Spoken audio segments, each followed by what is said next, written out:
Λοιπόν, ακούγοντας τη Μαρία, σκεφτόμουν πόσο μαγικό είναι πολλές φορές το να είσαι δίπλα σε κάτι που γεννιέται ή δίπλα σε κάτι που ξαναγεννιέται, σε κάτι που αλλάζει. Και πόσο όμορφο να είμαστε μέρος κάποιου τέτοιου πράγματος. Και έτσι χαίρομαι πολύ που είμαι εδώ σήμερα, σε κάτι καινούριο που γεννιέται, για να σας μιλήσω για το πώς είναι να είμαστε κάθε μέρα δίπλα σε ανθρώπους που γεννιούνται. Και ήθελα να σας ρωτήσω αν φαντάζεστε τι είναι η πρώτη ήχη που ακούει ένα νεογέννητο. Ή ποιοι θα θέλατε να είναι η πρώτη ήχη που θα άκουγε το δικό σας, ίσως, νεογέννητο. Και να σας πω ότι δυστυχώς στην Ελλάδα κάθε χρόνο πάνω από 10.000 μωρά περνούν τις πρώτες ώρες, τις πρώτες εβδομάδες, καμιά φορά τους πρώτους μήνες της ζωής τους, ακούγοντας κάτι σαν και αυτό.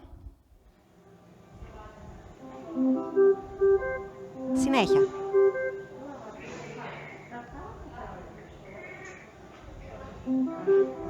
Φανταστείτε πώς είναι να είσαι ένα νεογέννητο και να ακούς αυτό συνέχεια. Ή πώς να είσαι ένας γονιός που το παιδί του νοσηλεύεται, δεν μπορεί καν να το αγγίξει, κάθεται δίπλα του ώρες και ακούει αυτό συνέχεια. Ή πώς είναι να είσαι νοσοκόμα, νοσηλευτής, γιατρός και να ακούς αυτό 8 ώρες συνέχεια. Και αυτό είναι κάτι που σημαίνει ότι κάτι μπορεί να μην πηγαίνει και πολύ καλά. Και θέλω να δείτε τι γίνεται αν ξαφνικά μαζί με αυτό αρχίσει να ακούγεται και αυτό.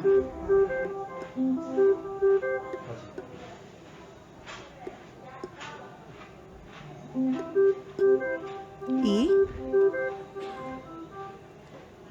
αυτό.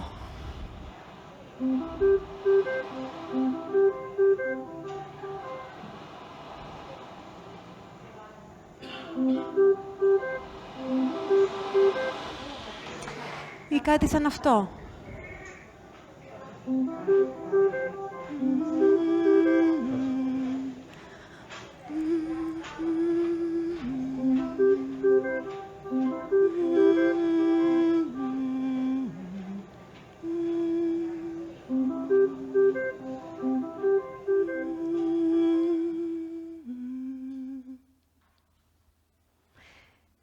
Νομίζω το παράδειγμά μου σας δείχνει πώς, πολλές φορές, ένα ηχοτοπίο και το πώς μας κάνει να νιώθουμε μπορεί να αλλάξει μέσα από μια μικρή μουσική παρέμβαση. Εγώ είμαι η Χριστίνα Καλλιώδη, είμαι ψυχοθεραπεύτρια και μουσικοθεραπεύτρια. Το πρώτο νομίζω όλοι ξέρετε τι είναι. Το δεύτερο όμως είναι μια ειδικότητα υγείας, ελάχιστα γνωστή στην Ελλάδα. Εμείς οι μουσικοθεραπευτές έχουμε σπουδές που μας επιτρέπουν να χρησιμοποιούμε τη μουσική στο πλαίσιο μιας θεραπευτικής σχέσης με στόχους που αφορούν ψυχολογικές, σωματικές ή κοινωνικές ανάγκες των ανθρώπων. Εγώ λοιπόν ζω και εργάζομαι στην Αθήνα και από το 2019 είμαι συνεργάτης ενός μη κερδοσκοπικού οργανισμού, των Αγγέλων της Χαράς, που από το 2019 υλοποιεί το πρόγραμμα Μουσική Αγκαλιά Φροντίδα για το Μωρό και την Οικογένεια, ένα πρόγραμμα μουσικοθεραπείας στην Μονάδα Εντατικής Νοσηλείας Νεογέννητων στο Νοσοκομείο Παίδων Παναγιώτη και Αγλαίας Κυριακού. Οπότε σήμερα θα σας μιλήσω λίγο για τη μουσικοθεραπεία στις Μονάδες Εντατικής Νοσηλείας Νεογέννητων, τις οποίες θα λέω για συντομία MEN, από εδώ και πέρα, και πώς μπορεί να βοηθήσει τα μωρά. Αυτά είναι τα μωράκια που νοσηλεύουμε. Νοσηλεύουμε νεογέννητα, πρόωρα ή τελειόμενα μωρά υψηλού κινδύνου από όλες τις περιοχές της Ελλάδας, τα οποία αντιμετωπίζουν περίπλοκα προβλήματα υγείας που χρήζουν πολύ εξειδικευμένης αντιμετώπισης. Και φιλοξενούμε και τις οικογένειές τους, για τις οποίες, όπως φαντάζεστε, μια τέτοια εμπειρία είναι πολύ συχνά πολύ έντονα τραυματική.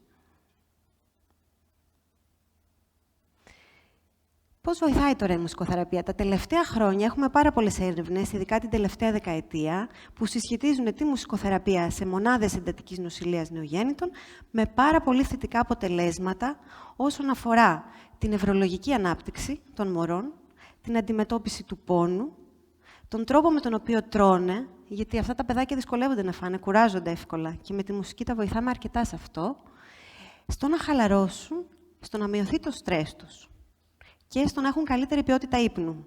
Όπως ακούσατε πριν, δεν είναι και πολύ εύκολο να κοιμάσαι ωραία και βαθιά όταν ακούγονται όλα αυτά τα πράγματα γύρω σου. Αλλά βοηθάει πολύ και τους γονείς. Βοηθάει τους γονείς να ενδυναμώσουν, να ενδυναμωθεί μάλλον ο γονεϊκός τους ρόλος και να νιώσουν αυτοπεποίθηση ότι μπορούν να φροντίσουν το μωρό ακόμα και υπό αυτές τις συνθήκες. Βοηθάμε πάρα πολύ να ξαναδημιουργηθεί αυτός ο δεσμός γονιού και βρέφους που έχει διαραγεί. Γιατί έχουμε ξεφύγει από την κανονική εμπειρία. Δεν έχουμε γεννήσει ένα μωρό και το έχουμε πάρει σπίτι μας, το έχουμε στην αγκαλιά μας. Το μωρό μας βρίσκεται κάπου, εμείς πηγαίνω-ερχόμαστε και το βλέπουμε και συχνά μπορεί να περάσουν μέρες ή εβδομάδες μέχρι να μας επιτραπεί να το αγγίξουμε. Okay. Και ξέρουμε επίσης ότι βοηθάει πάρα πολύ και στη μείωση του στρες που νιώθουν οι γονείς. Γιατί όμως μουσική? Πού κολλάει η μουσική σε ένα τέτοιο νοσοκομιακό περιβάλλον? Η μουσική είναι πολλά πράγματα και κάνει πολλά πράγματα. Καταρχήν, η μουσική είναι δονήσεις και ρυθμός. Και οι δονήσεις και ο ρυθμός μπορούν να επηρεάσουν πάρα πολύ διάφορες σωματικές μας λειτουργίες. Από το πώς κινούμαστε μέχρι και το πώς δίνει εντολή ο εγκέφαλός μας για να αναπνεύσουμε. Απ' την άλλη, η μουσική είναι γλώσσα που φέρει νόημα και μας επιτρέπει να επικοινωνούμε. Μεταφέρει νόημα, μεταφέρει συναίσθημα. Είναι κάτι που μπορεί να μας βοηθήσει να αλληλεπιδράσουμε ο ένας με τον άλλον, άρα να συνδεθούμε σε διάδες ή σε ομάδες. Είναι κάτι που μας ξυπνάει αναμνήσεις και είναι κάτι που μπορεί να επηρεάσει την ατμόσφαιρα όταν προκύπτει. Τι κάνω λοιπόν μέσα στη μονάδα? Χρησιμοποιώ τη φωνή μου και χρησιμοποιώ και μια σειρά από μουσικά όργανα που ξέρουμε ότι είναι κατάλληλα για το αναπτυξιακό επίπεδο και το τι μπορεί να ανεχτεί ένα νεογέννητο, και κάποια από αυτά θυμίζουν λίγο και προσπαθούν να μιμηθούν τους ήχους που άκουγε το μωρό στο ενδομήτριο περιβάλλον. Και πρέπει να σας πω εδώ ότι τα μωρά μας έχουν πολύ σαφείς προτιμήσεις και μας δείχνουν τι θέλουν και τι δεν θέλουν, και πως επίσης τα μωρά έχουν ηχητικές αναμνήσεις από όλο το τρίτο τρίμηνο της εγκυμοσύνης. Ειδικά για πράγματα που άκουγαν συχνά, μπορούν να τα ανακαλέσουν και να τα θυμηθούν. Και αυτό είναι ένα κόλπο που εμείς χρησιμοποιούμε. Οπότε σας δείχνω λίγο μερικά από τα όργανα, κάποια θα τα ξέρετε, κάποια όχι. Αυτό είναι το ξύλινο κουτί που ακούσατε πριν, που μιμείται τον ήχο της καρδιάς. Αυτό είναι ένα μικρό γιουκαλίλι, σαν μικρή κιθάρα, πολύ γλυκό και απαλό ήχο.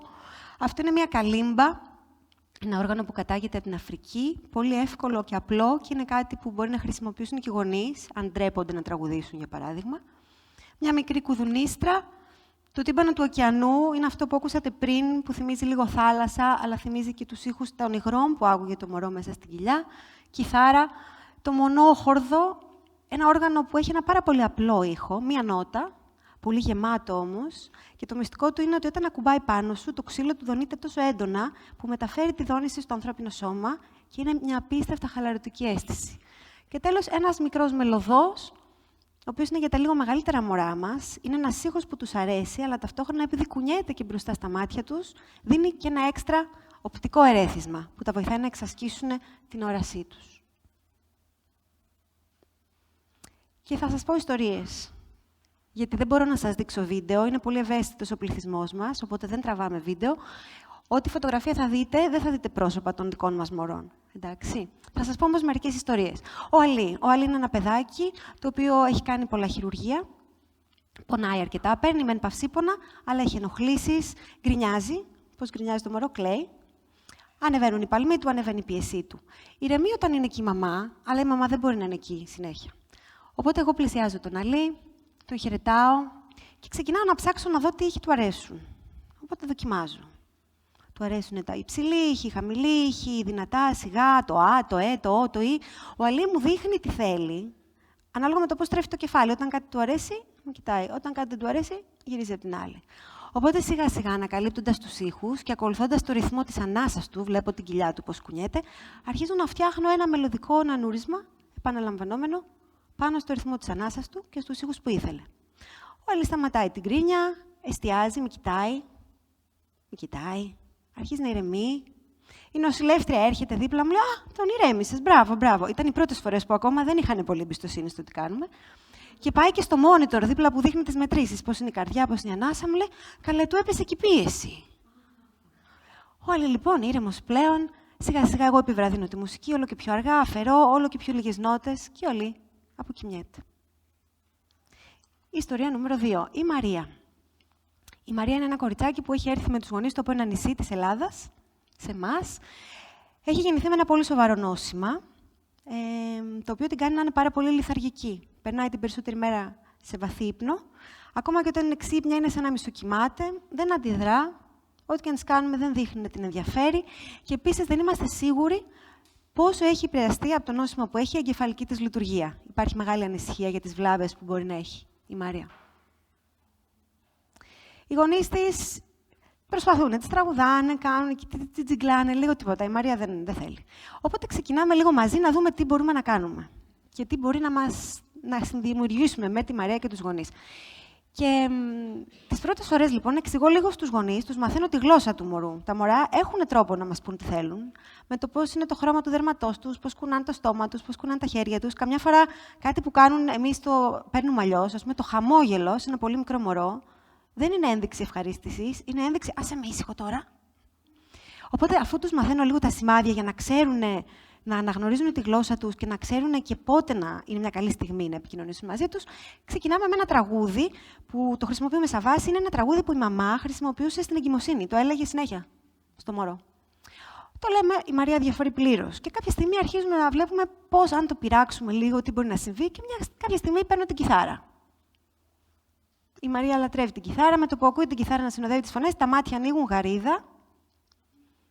Λέμε, το βρήκαμε. Αυτό είναι. Λοιπόν, κάθε φορά λοιπόν, με το που αρχίζουμε με την κιθάρα, η Μαρία από εκεί που είναι έτσι, ανοίγει τα μάτια, αρχίζει να κινεί το κεφάλι της, που δεν κινείται συνήθως, και ψάχνει να βρει με το βλέμμα πού είναι η πηγή του ήχου. Και σε ένα συγκεκριμένο σημείο του τραγουδιού, που κάτι κάνει η κιθάρα έτσι λίγο ιδιαίτερο και ανεβάζει ένταση, η Μαρία κουνάει και τα χέρια και μας κάνει και μερικούς ήχους. Και όταν τελειώνει η στροφή, κάνουμε ένα κόλπο, σταματάμε και ξανακάνει για να συνεχίσουμε. Άμα δεν συνεχίσουμε, κάνει μέχρι να ξαναρχίσουμε.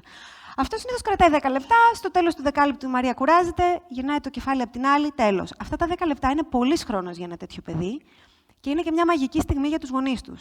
Ο μπαμπάς της έλεγε: δεν το πιστεύω ότι το παιδί μου ανταποκρίνεται. Αυτό τον σόκαρε, γιατί δεν το έβλεπε ποτέ να ανταποκρίνεται. Και όταν το ρωτήσαμε στο πλαίσιο της αξιολόγησης του προγράμματος, εσείς πώς νιώθετε μετά τη μουσικοθεραπεία, η απάντηση ήταν μία λέξη, ήταν ανακούφιση. Γιατί βλέπει το παιδί του αλλιώς. Και πάμε να δούμε την Ιωάννα. Η Ιωάννα δεν είναι παιδί, είναι μαμά. Είναι μια γυναίκα που έχει ένα πολύ, πολύ πρόωρο αγοράκι. Το παιδί το έχουμε αρκετό καιρό, δεν μπορούσε να το πιάσει, ήταν μέσα στη θερμοκοιτίδα. Το μόνο που μπορούσε να κάνει ήταν να ανοίγει το πορτάκι και λίγο να του μιλάει. Και έρχεται η πρώτη μέρα που μπορεί να πάρει αγκαλιά το παιδί της. Αυτό που ίσως φαντάζεστε ότι για πολλούς γονείς είναι μια μαγική στιγμή, για τους περισσότερους γονείς στην μονάδα είναι μια τρομακτική στιγμή, την οποία αποφεύγουν. Γιατί φοβούνται. Φοβούνται ότι το μωρό μπορεί να σταματήσει να αναπνέει, φοβούνται ότι θα το πονέσουν, φοβούνται ότι θα του φύγει το σωληνάκι από τη μύτη, φοβούνται μην του φύγει ο ορός, φοβούνται ότι κάτι θα πάει στραβά και μήπως να το αφήσω καλύτερα μέσα και σφίγγονται και αγχώνονται και τρέμουν και υδρώνουν. Οπότε το βάζουν στην αγκαλιά της μαμάς, η μαμά είναι σε έξαλλη κατάσταση, σφίγγεται, κάθε φορά που το παιδί κουνιέται ή κάτι λέει ή αλλάζει χρώμα, φωνάζει την νοσηλεύτρια, έλα να δεις αν είναι καλά, γιατί να κοιτάει το παιδί, κοιτάει την οθόνη, για να δει αν η καρδιά του χτυπάει σωστά και αν αναπνέει. Οπότε κάθομαι δίπλα, της λέω: τι κάνετε, πώς είστε, να τραγουδήσουμε κάτι. Εγώ μου λέει: δεν τραγουδάω, ντρέπομαι και έχω και πολύ κακή φωνή. Είναι η κλασική επίσης απάντηση των γονιών. Στην αρχή μετά αλλάζουν όλα, βέβαια, σιγά-σιγά. Της λέω: δεν πειράζει, μην ανησυχείτε, θα τραγουδήσω εγώ. Αλλά πείτε μου ένα τραγούδι που σας αρέσει, να μην του λέμε τώρα ότι να είναι, κάτι που σας αρέσει, το νιώθετε, το αγαπάτε. Μου δίνει λοιπόν το τραγούδι. Ξεκινάω και έχω δίπλα μου το μονόχορδο. Αυτό που είδατε πριν, που είπα ότι κάνει τις δονήσεις, το οποίο ακουμπάω στο πόδι της. Και ξεκινάω να τραγουδάω, ξεκινάω να παίζω και το μονόχορδο. Εντυπωσιάζεται η μαμά, όχι τόσο με μένα, όσο με το μονόχορδο, και μου λέει: πω, αυτό είναι σαν να φτιάχνει μια φούσκα γύρω μας. Πολύ ωραίο. Τραγουδάω λοιπόν, και όσο τραγουδάω, εκείνη με κοιτάει. Είναι ακόμα πολύ αγχωμένη. Αρχίζει και μου λέει πώς αισθάνεται, ότι δεν μπορώ, είναι πολύ περίεργα εδώ και είμαστε τόσο καιρό και έχει συμβεί αυτό. Μιλάει λοιπόν, εκφράζεται. Κάνει κάποιες παύσεις, ακούει, συγκινείται, δακρύζει κάποια στιγμή. Μου λέει: κοίτα, είχα φανταστεί εγώ ποτέ ότι θα είμαστε έτσι εδώ μέσα και ποιος ξέρει αν θα φύγουμε και πότε θα φύγουμε. Περνάνε όλα αυτά. Εγώ αφήνω παύσεις, αφήνω χώρο. Αρχίζω να της δείχνω: κοιτάξτε πώς κάνει τώρα που έκανε αυτό. Κοιτάξτε τον πώς κουνάει το χεράκι, αυτό σημαίνει αυτό. Και η μαμά σιγά-σιγά ηρεμεί, η μαμά σιγά-σιγά χαλαρώνει και κάποια στιγμή αρχίζει να σιγομουρμουράει στο παιδί και εκεί εκπλήσεται. Πρώτον, γιατί της λέω: βλέπετε τώρα που του τραγουδάτε ότι τα επίπεδα του οξυγόνου του έχουν ανέβει. Πρώτο σοκ για τη μαμά. Και το δεύτερο είναι ότι το μωρό προτιμάει τη δική της φωνή, την κακή φωνή από τη δική μου, γιατί όταν τραγουδάμε ταυτόχρονα γυρνάει προς τη μαμά, όχι προς εμένα. Οπότε περνάει έτσι περίπου μισή ώρα, η μαμά έχει χαλαρώσει, πια κοιτάει το παιδί της αντί να κοιτάει το monitor, δεν έχει άγχος, είναι ήρεμη, σκέφτεται πότε θα ξανάρθει για να το πάρει αγκαλιά. Και κλείνοντας, γυρνάει και μου λέει: εγώ νόμιζα ότι ήρθατε για το μωρό, αλλά τελικά μάλλον η μουσικοθεραπεία ήταν για μένα σήμερα, έτσι δεν είναι? Της λέω: ναι, έτσι είναι. Αυτές ήταν τρεις μικρές ιστορίες για να πάρετε μια μικρή εικόνα του τι κάνει η μουσικοθεραπεία μέσα σε μια μονάδα εντατικής νοσηλείας νεογνών. Και ίσως να σας δώσει μια άλλη οπτική για τη μουσική, να δείτε τη μουσική υπό ένα νέο πρίσμα. Όχι κάτι που είναι ωραία, μια ευχάριστη δραστηριότητα, που καμιά φορά πάμε και ξεσπάμε, ή καμιά φορά τη βάζουμε και σαν background. Η μουσική μπορεί να είναι κάτι που μας επηρεάζει πολύ βαθιά και με τρόπους που μπορεί να μην είχαμε καν φανταστεί. Και ήθελα να πάρετε και μια εικόνα για το τι είναι η μουσικοθεραπεία. Γιατί πολύ συχνά, όταν κάποιος ακούει τη λέξη μουσικοθεραπεία, εμένα μου έχει συμβεί άπειρες φορές, νομίζω ότι είναι κάτι σαν φάρμακο, κάτι πολύ κανονιστικό που συνταγογραφούμε. Ή όπως βλέπουμε πολλές φορές σε περιοδικά που λένε: αν έχετε πονοκέφαλο, θα ακούσετε Μότσαρτ, την τάδε σονάτα και θα περάσει. Ή αν έχετε υψηλή πίεση, θα βάλετε φλάουτο για 25 λεπτά την ημέρα και δεν θα έχετε μεταπίεση. Αυτά δεν είναι έτσι. Η μουσικοθεραπεία είναι μια πολύ συγκεκριμένη επιστημονική ειδικότητα, στην οποία ο θεραπευτής μαζί με το θεραπευόμενο μοιράζονται και συνδιαμορφώνουν κάθε φορά μια νέα, τελείως διαφορετική μουσική εμπειρία, ανάλογα με τις ανάγκες τους. Και νομίζω ότι ο τρόπος για να κλείσω εγώ σήμερα, και δεν θα πω τίποτα άλλο, είναι κάτι που είπε μια μαμά που είχαμε για πολύ καιρό στη μονάδα, εν μέσω COVID, με ένα παιδάκι που έμεινε μαζί μας σχεδόν 4 μήνες, που για πολύ καιρό δεν ήξερε αν το παιδάκι θα φύγει ποτέ, να πάει μαζί της στο σπίτι, και που για πολύ καιρό επίσης δεν μπορούσε να το αγγίξει. Και αυτό που είχε πει όταν τη ρωτήσαμε ήταν ότι για μένα η μουσικοθεραπεία ήταν σαν μια όρατη κλωστή που έδαινε το παιδί μου με το εδώ και το τώρα. Ευχαριστώ πολύ.